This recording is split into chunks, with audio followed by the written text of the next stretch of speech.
Hey everyone, welcome to another episode of Podcast on Fifth Ave. It's so good to be back with you. I'm sad I had to miss last week, but Taylor and Jenna did an outstanding job as always. And we finally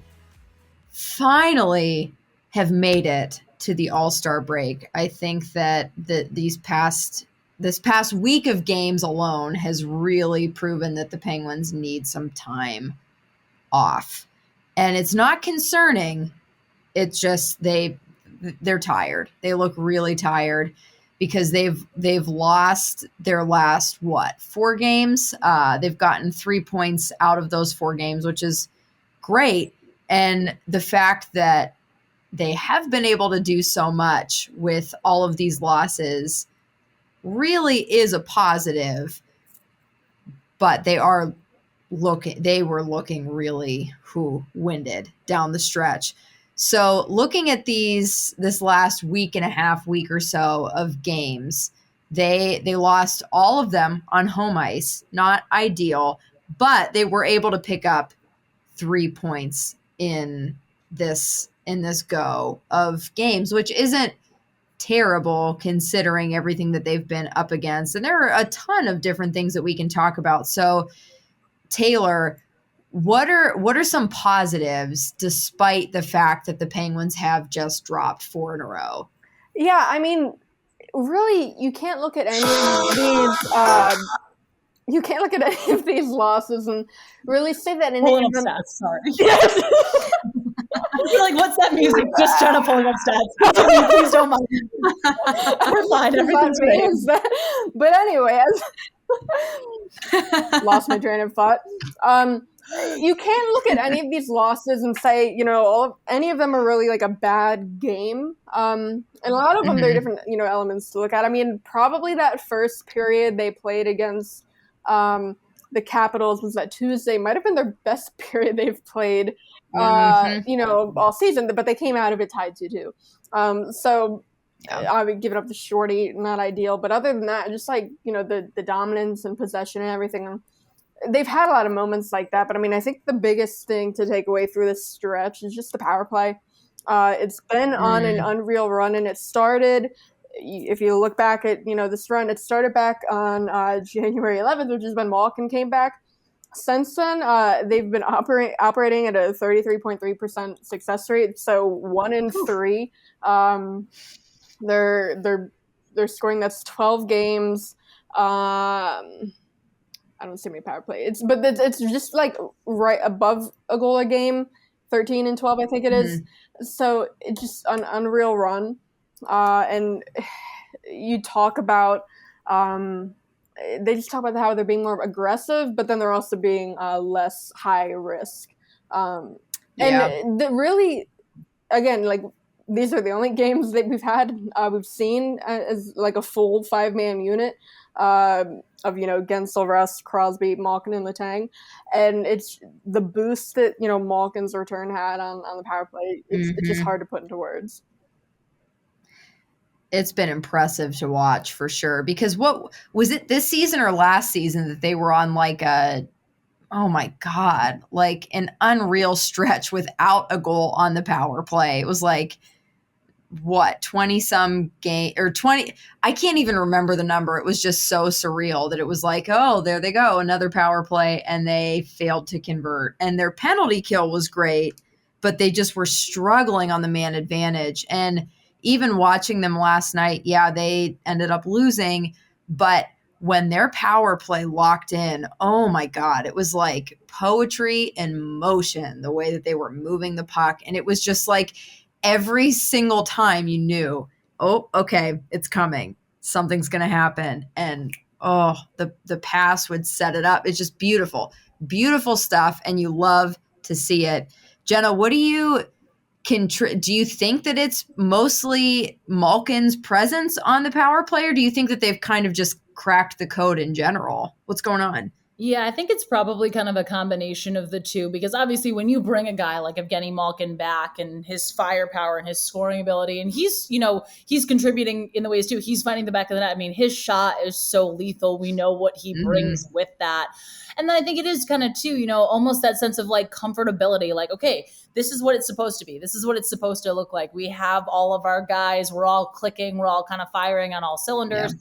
We knew it was going to take a little bit of time, I think, to find that chemistry when he was missing, when Sid was missing. And then obviously when you have the ups and downs that they had with injuries, with COVID, things along those lines. Now it's like, okay, this team is healthy healthy-ish in the sense of what they have in terms of their power play, that, hey, we can really fine tune a lot of these things. Because I think also, I mean, we remember too, Malkin just came back as quickly as he did, but like they really hadn't had a chance to work on it a lot with this group of 5 guys too. So when you're getting those practice reps too, and you're, and also we talked about too, just kind of the stretch of games that they're in the middle of right now, when you're put into those game situations, it's so hard to simulate that during a practice. I mean, we hear the guys say that all the time, that you have the opportunities. Hey, we have another power play. Let's go out. Let's work on this. Let's retool this. Let's see what we need to kind of fine tune. And I mean, they're really, like you said, Taylor, 33%. I mean, they're humming on all cylinders at this point. That's a pretty solid. I think they're only behind the Rangers and the Bruins, who are operating around the same level. Yeah. Since January 11th, they rank 3rd. And something Sullivan also, he kind of alluded to it. Something that's helping them is their face-off percentage, like on the power play. And that's something that's even improved over the stretch, because you go back to January 11th, like kind of when this run started. Since then, their face-offs on the power play have been good. It's 57.9%. I mean, that's good. But then since, that's kind of steadily been growing ever since then. And since the 22nd of January, their win percentage on face-offs on the power play is 73.7%, which is number one, in the league in that stretch by almost 4 percentage point. But 73%, that's crazy. And that's something that really, I mean, not Malkin, because Malkin's not the one, he might, jump in if someone gets tossed, but that's not him. So Malkin's return has boosted a lot of his, but then, it's not just him that's, leading to the success. Yeah, they've definitely found a way to kind of lock in on a lot of levels. And I mean, even just looking at individual player performances like Jake Guentzel, he's been playing just so well. And he hit the 300-point milestone this past week. Like, just unreal stuff from him. And even looking at Casey DeSmith, we were pretty tough on him, rightfully so, at the beginning of the season, because he just wasn't looking like he had looked in previous seasons where he was a very dependable number 2. He was looking like just absolutely a train wreck.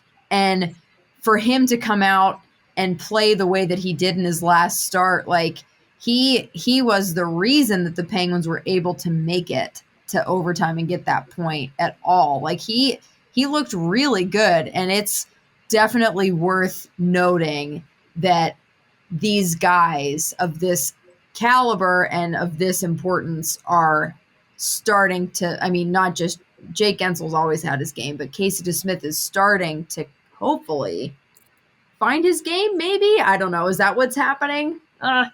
Yeah, well, just to touch on Guentzel real quick. So you mentioned he hit his 300th NHL point. He's only the 7th member of his 2013 draft class to reach that milestone. And he's the first to do so outside of the top 10 picks. Obviously a 3rd round pick. So the other 6 were top 10 picks, kind of expected. But and then of those 7 who have already hit it, he's the quickest to do it. So he did it in 338 games.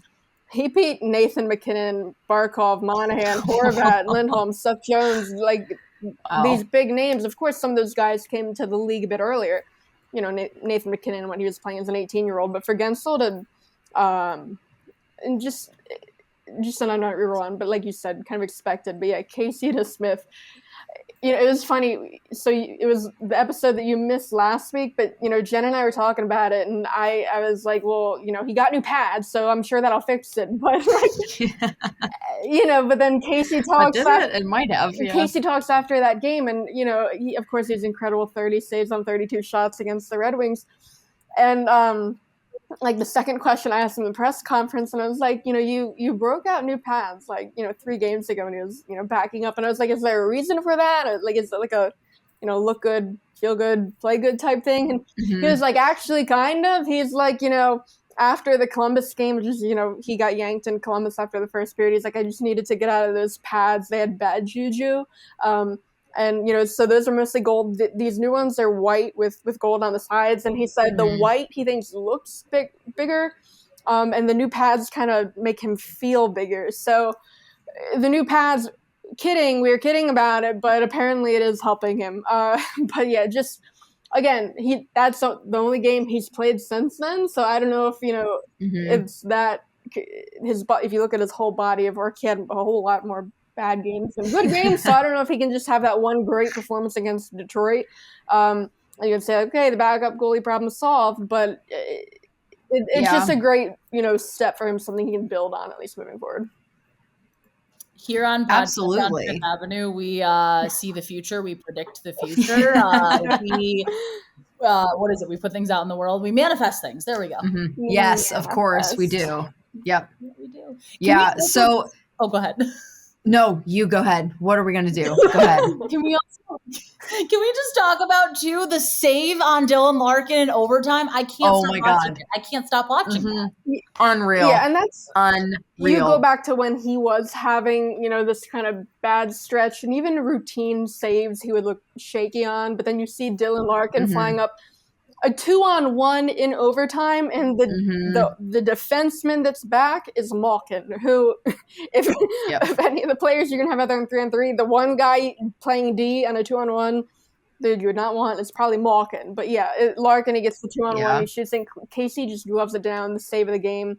He did kind of downplay it after, and he's like, sometimes he just puts it in the right spot and it makes you look good or whatever. I don't know, but you see the game was big for his confidence. And I mean, that save kind of said it all, because that's just such a difference from, again, like the routine saves in Columbus, where even when he was making them, like, they looked shaky.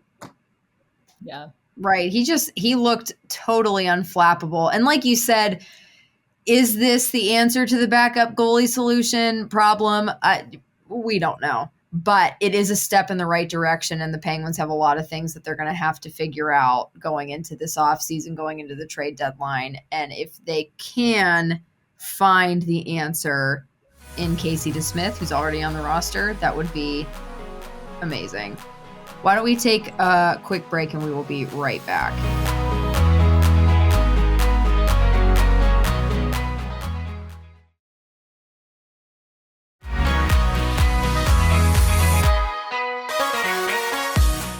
And we are back. One final piece of just unbelievable hockey that we have been able to witness recently is what Bryan Rust has accomplished over the last several months. He is just, it seems like he just gets better and better and better.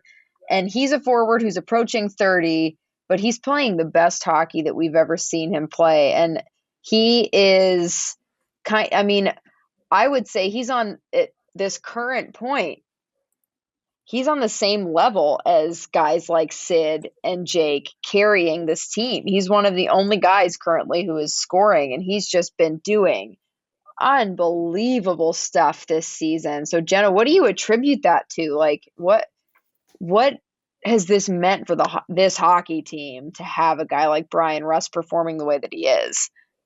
It's kind of that, I almost want to say, like, give and take type thing, because, we're seeing Bryan Rust score a bunch. We're seeing Jake Guentzel contribute. We're seeing Sid, obviously. We're seeing Malkin. But then there's the whole question of, like, okay, the top lines are really performing, but then you look at depth and there's question marks there. I mean, no doubt, it's just been undeniable. It's been so fun to watch what Bryan Rust has been doing, and just the way, I mean, he finished the month of January as the NHL's third star of the month. He had 10 goals, 11 points, I believe, in 11 games. Yeah, so 20, almost 2 points per game. Yeah, 11 my God. I mean, my God. Bonkers. It's ridiculous. I think he led the NHL in points per game up to like through the month of January, which has been phenomenal. And obviously you can attribute to the Penguins having as much success as they did and them going on the streaks that they were going on, the point streaks, the win streaks, all that. And then he's just kind of carrying things right over. You know, he's scoring a couple. Like you just always look at him and see he has the hot hand, but you can see it even more now. And he's just playing so loose. He's playing so confidently, which never is really an issue with him, I feel like, up to what we've seen recently. But it's just been fun. It's just been exciting to watch. And that's what you want to see. I know there's so much talk around is, you know, are they potentially going to use him in a trade? Or are they potentially what's his future? I know nobody wants to hear it. Because he's a free agent. So the question is he going to price himself out of Pittsburgh? Because right now his cap is $3.5 million. Yeah, you gotta re-sign him. What Carter just got re-signed. He's getting so the cap goes up $1 million next year. What the Penguins are paying Jack Johnson goes up $750,000. Jeff Carter got a $500,000 raise. So right there, you know, you're in the negatives. You're gonna have to move, you know, money out. Bryan Rust due for the biggest raise probably of anyone, and then, you know, also the unknown of, you know, Malkin and Letang, and if you're gonna have to let someone go, probably Rust. But yeah, again, the reason people are talking about him for like a trade is if you can't re-sign him, you let him walk in free agency, lose him for nothing. If they can't re-sign him and this is his last season, then I think you do let him walk in free agency. Yeah. That's fine to do. You don't have to move every player for a rental. You know, like the Penguins are in win now. They're in win now mode. The Penguins are the team that should be acquiring rentals, not selling their rentals off. Yeah. And that's the thing. Like, if you look at it as strictly either we trade Bryan Rust away right now and get a return, or we lose him for nothing in the summer, it's completely discounting the contribution that he would be making to this team in a cup run. And that's what you kind of have to look at. Like, he is an invaluable player. You cannot be talking about trading him away before his contract is up. He's still a part of the team, and he is doing more than most of the guys on this team right now. Like Jenna, you mentioned the depth scoring is a real issue right now. Like, you cannot possibly consider trading him away because the depth scoring is just like dried up. It's gone. Like, what's going on there? First, I mean, for Rust, you'd think even if you were to move him for a rental, you'd be getting back maybe picks and prospects. So if you think about it, like, if you could, you know, trade at the deadline, like a pick and a prospect and get someone back, a rental back of Rust's caliber, you would do it. So then you should not then do the reverse and move him out for picks and prospects, because by the time that pick is going to be ready to be in the NHL, the core is going to be gone. And it's not going to make the rebuild go by any easier, any quicker. They're going to be a basement team anyway. But depth scoring gone, like you said. In this losing streak, these last 4 games, the Penguins have 7 power play goals and 2 even strength goals, and the 2 even strength goals are Rust and Guentzel. And I mean, even before that, you know, guys like Rodriguez, Harner have kind of, you know, dried up, because, I mean, we've been talking about all year, you know, what has carried the Penguins through these injuries and the COVID and all that, when they had so many of their key guys out. And it's, you know, those kind of depth guys stepping up, producing, and that has kind of fallen off. Teddy Blueger's injury is a big part of that too, because that just throws off the whole bottom 6. I mean, just defensively too, what he brings. Right. Sullivan said he thought it was kind of a mixed bag how they handled him being out. He didn't seem too happy with it. Just what that effect has on the bottom 6. But yeah, that's a problem.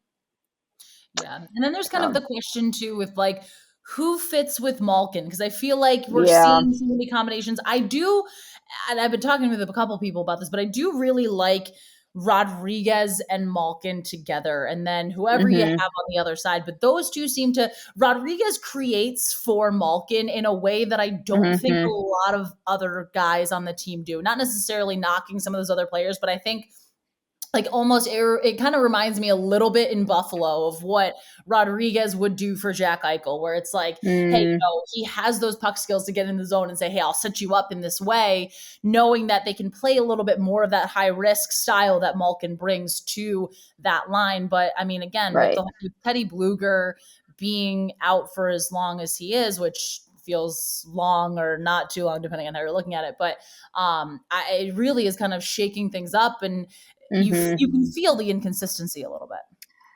Yeah, for sure. And this, people like just the timing of it, because it does kind of coincide with Malkin coming back, so people like to put it on Malkin. But if you look at, like, the advanced numbers with Malkin and when he's on the ice compared to, when he wasn't, before he came back, nothing has really dipped. Even like the turnovers, possession like that, he's not having a negative impact when he's on the ice. It's so if the bottom six guys, if it's a matter of them like taking their foot off the gas because now they have all those stars back, it's not that's not Malkin's fault if that's what's happening. No.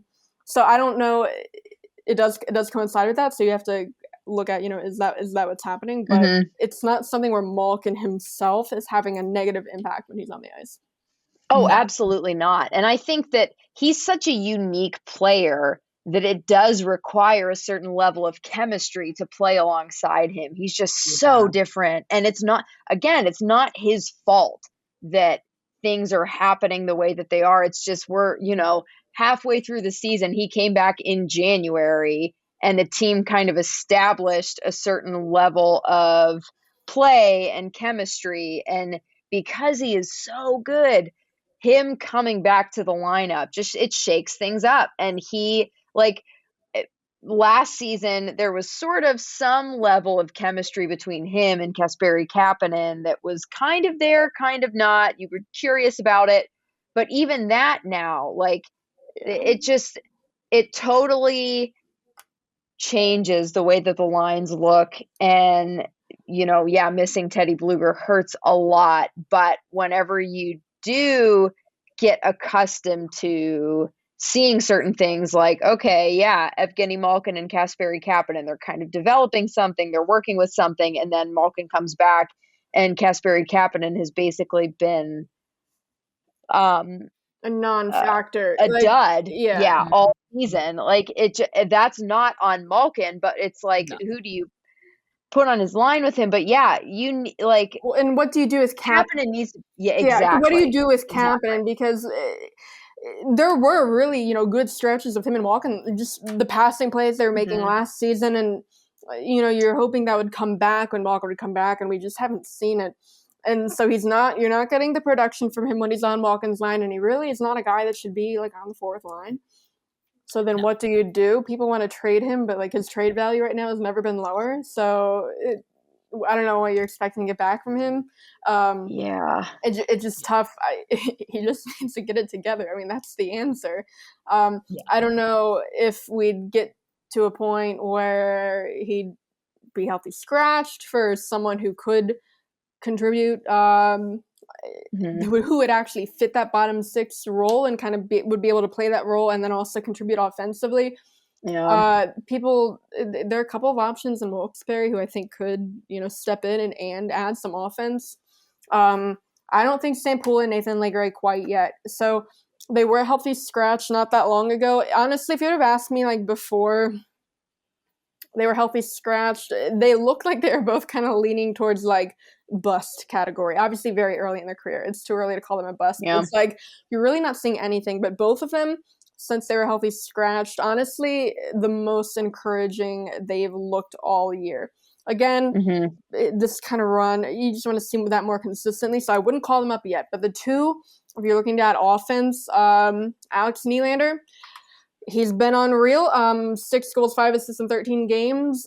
It seemed when he got acquired that maybe the concern was his defensive game, but I haven't seen that being an issue at all. You ask, JD Forrest, and he says, he's doing all the things we want him to do. It's just a matter of we want to see him do it over a long period of time, build that consistency so we know it's built in.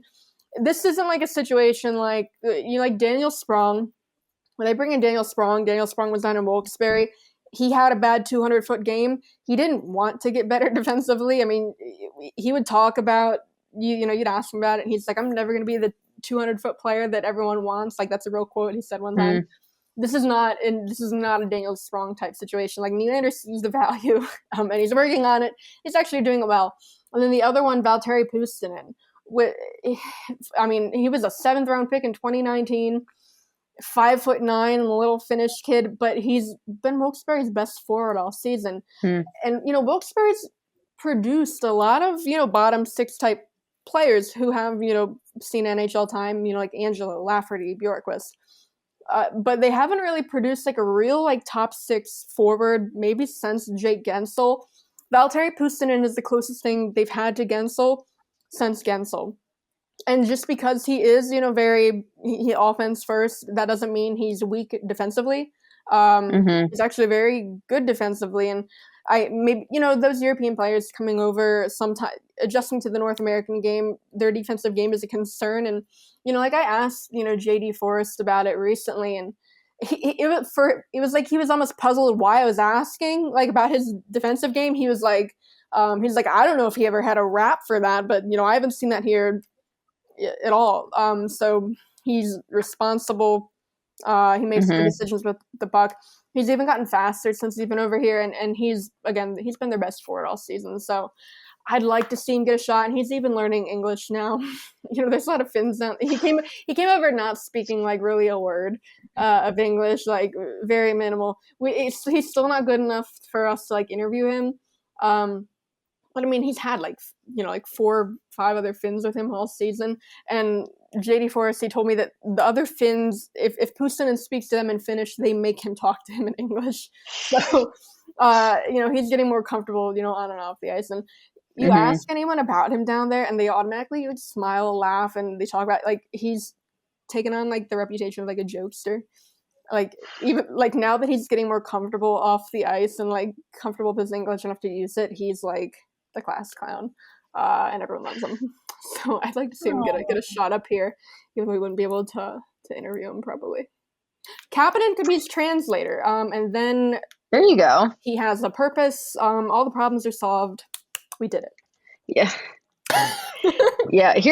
I'm just hopeful that in this All-Star break, they will be able to, do some soul searching and realize this just is not working with Kasperi Kapanen, and figure out what they can do to fill in that slot to kind of reactivate some of the depth scoring, and maybe even move his salary off the books. We'll see.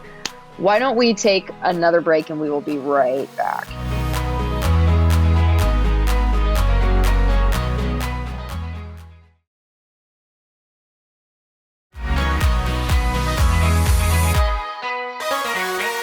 And we are back with what is probably your favorite segment of each episode, all of the fun stuff.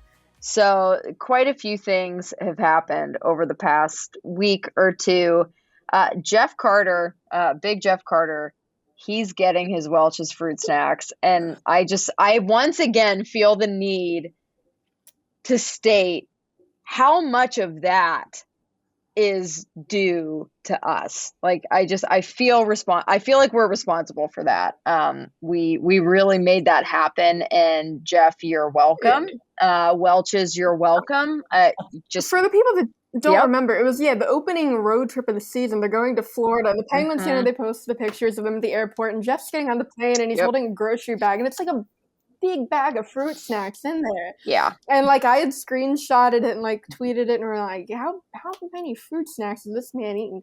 And I saw him, like, I remember it was like after the game, like in Tampa, and like we're walking out at the same time, and I was like, you get all those fruit snacks? And he's like, yeah, within like the first 5 minutes on the plane. And that's when we started like, hyping it up, and and then they ship him a box. And Welch's, I mean, you look at, because they just shipped like a football player. I can't remember who it was. Like, said the same thing. He had tweeted about it, so they sent him a box.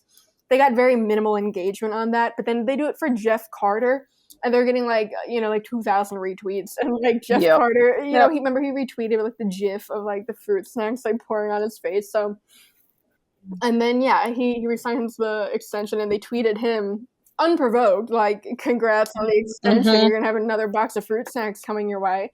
And Yeah. what Jen and I were talking about on last week, that, like, Tuukka Rask resigns in Boston, and Bud Light is sending him cases of Bud Mhm. Light. And like they sign him, like, an extra, they give him his own little contract, and it's like, if the Bruins win the cup, we're going to give you like this much Bud Light. And it's like, the silence from Bud Light on the Jeff Carter extension is deafening. Huge snub. Bud Light Platinum. Yeah. Neat. Honestly. That's the next. It's unfair. Next order of business, while we're manifesting things. We're on like a Puustinen call-up, and Bud Light Platinum, get in the game. Welch's Fruit Snacks, they got a 2-0 lead on you right now. You can't let Welch's Fruit Snacks beat you like that. No. Oh my God, yeah, give the man his Bud Light Platinum. He's earned it. He has earned it. God. I like that, like, because what his wife is kind of, big on Twitter, and like she sees these memes about, because when they had like their little holiday baskets that they put together, she tweeted like, oh, there's no like Bud Light Platinum in this. So like she sees all the memes that people make about Jeff Carter. So I think that's funny that they like it. They kind of play into it. But yeah, God, Bud Light Platinum, get in on this.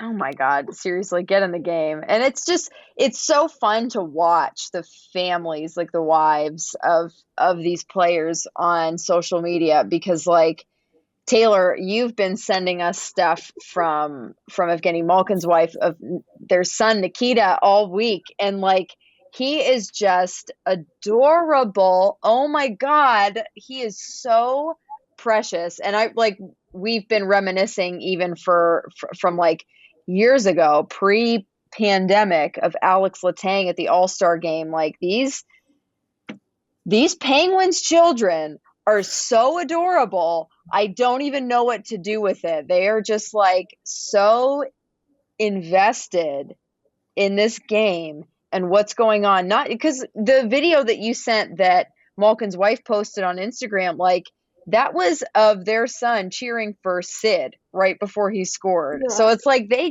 care so much about this game, and it's so freaking cute. He saw the play developing. He saw Sid get the scoring chance, and it's funny. Like he says like seed, like just like Malkin does. Like that's what he says his name, like seed. And then,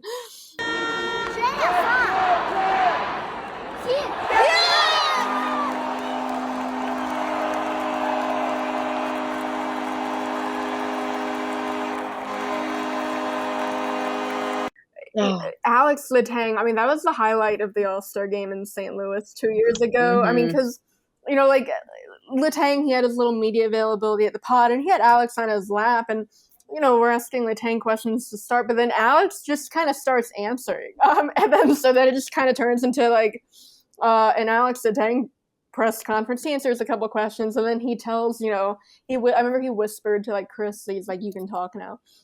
So then, like, we go back to, I think, like, someone asked Chris, like, one more question, and then, like, before he's even done answering, like, Alex steps in and picks up the answer, and he starts answering the question. So then I remember what Chris ended up doing is, like, he just kind of stepped away from the podium and just, like, plopped Alex down on the chair. He's like, you're the show here. And I remember what he even said, he's going to play for the Penguins one day. He said he's going to play with his dad, and if his dad's gone, if his dad's not playing, then he'll wear his number. But if his dad is still playing, he's going to wear Crosby's number. So, Oh my God. I don't know. But, because, he plays. Malkin's son plays. Malkin's wife, Anna, posts videos of him on the ice, too. And he was born, 6 years old? Because he was born in 2016. I don't know what your average 6-year-old looks like on the ice, but the video she posted of him skating, like the footwork, like he looks like good. And like, wow, the picture, she posted of him and Crosby on Wednesday. Yeah, is that tall for a 6-year-old? It looks like tall for, like, he's going to be a big guy. So, I don't know when he's draft eligible. Someone has to do the math. But oh my God, first round pick. Can we just him and Iceberg, like the wait, hold on. The pure happiness on this child's face, like, giddy, just absolutely giddy. Oh, You my know who Lord. he looks like? People keep saying he looks like Malkin. No, he looks exactly like Malkin's dad. Yes. He looks so much like Malkin's dad, but yeah, I love the kids being around. They're around all the time. Zucker's kids are around all the time. Carter's kids. But yeah, I'm gonna give Malkin. Yeah, I wouldn't. She posted the one. It was like 2 years ago, but he had like the yearbook, the team yearbook. Nikita, Вот это папа, вот это Guentzel, вот это Косми, вот это Кистинг, вот это Милей. Мюррей или Джерри? Милей. Мюррей, правильно. А Джерри где? In front of him, and he's like going through and he's pointing and he's like naming the players.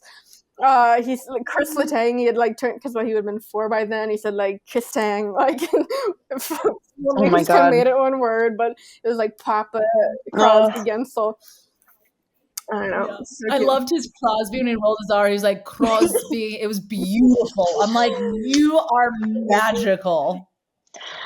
Oh, they're too much. And it's just so much goodness within one organization. How's that even possible? Like, their parents are talented. Their children are super freaking cute. Like, I just can't wrap my mind around it. And it's just so good. It's so good. And I just hope that they keep posting that content because especially in the midst of some unsavory losing streaks like that, those are the ultimate bright spots to be able to watch their kids just care so much about what they're doing. Oh my God. It's heartwarming. Yeah. Precious. Yeah. Well, we're going to wrap it up. Thank you everybody for listening. As always, we drop new episodes every Thursday. So we'll be here waiting for you next week. Make sure that you're subscribed wherever it is you listen to podcasts so you don't ever miss an episode. Well, we will see you next time.